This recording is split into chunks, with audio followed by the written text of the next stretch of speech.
आज चाहिँ फ्याक्ट्रीमा यस्तो हुन्छ भनेर मैले सोचेको नि थिइनँ। हेल्लो हेल्लो हेल्लो साथीहरू, के छ सबैजना सन्चै आरामै हुनुहुन्छ होला।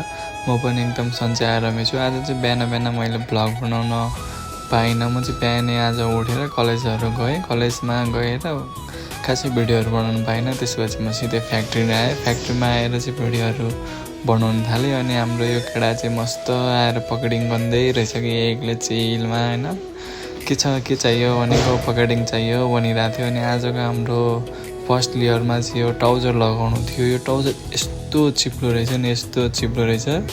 यो चिप्लोको कारणले लेयर यस्तोसँग चिप्लेर राम्रोसँग लगाउन नि मिलिरहेको थिएन कि। यताउति मिलायो, मिल्दैन लेयर लगायो, यता चिप्लिहाल्छ। कटिङ गर्न पनि लास्टै अप्ठ्यारो गर्यो कि यसले चाहिँ आज। अनि हामी चाहिँ कटिङहरू गर्न थाल्यो। फेरि कटिङ गर्न आँटेको ठ्याक्कै यो केटाको चाहिँ पल्ला मिस्टेक भएछ कि साथीहरू है। यो पल्ला मिस्टेक भएपछि त्यस्तो तनाव हुन्छ नि। एउटाको ब्याग अर्कोमा मिल्दैन, अर्कोको ब्याग अर्कोको मिल्दैन। दाइले चाहिँ मिलाइदिनु भइरहेको थियो। म नि यसो हेल्प गरिदिरहेको थिएँ। तसो गरेर यताउति मिलाएर पनि मिलाइदियौँ हामीले त्यो पल्लाहरू चाहिँ। अनि आज चाहिँ 2जना मात्र थियौँ हामी काम गर्ने दाजुभाइहरू। अनि सत्र आज चाहिँ खाजा खान बाइकमै गयो हामी।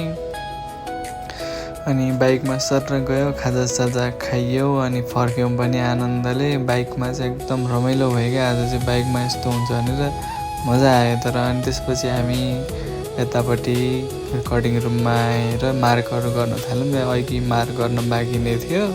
त्यसपछि यो मार्कहरू गर्न थाल्यौँ।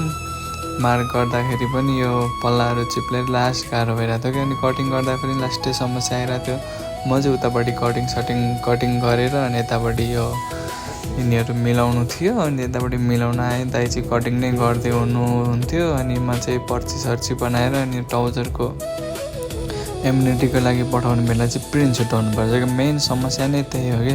यो प्रिन्ट छुट्याउन यस्तो गाह्रो हुन्छ नि यो चिप्लो कपडाको। त्यसरी ठ्याक्क उतापट्टि दाइले छुट्याउनु लाग्नुभयो। म पनि यतापट्टि छुट्याएर भ्याइसकेको थिएँ एक सेटको चाहिँ। अनि अर्को सेटको तयारीमा थिएँ।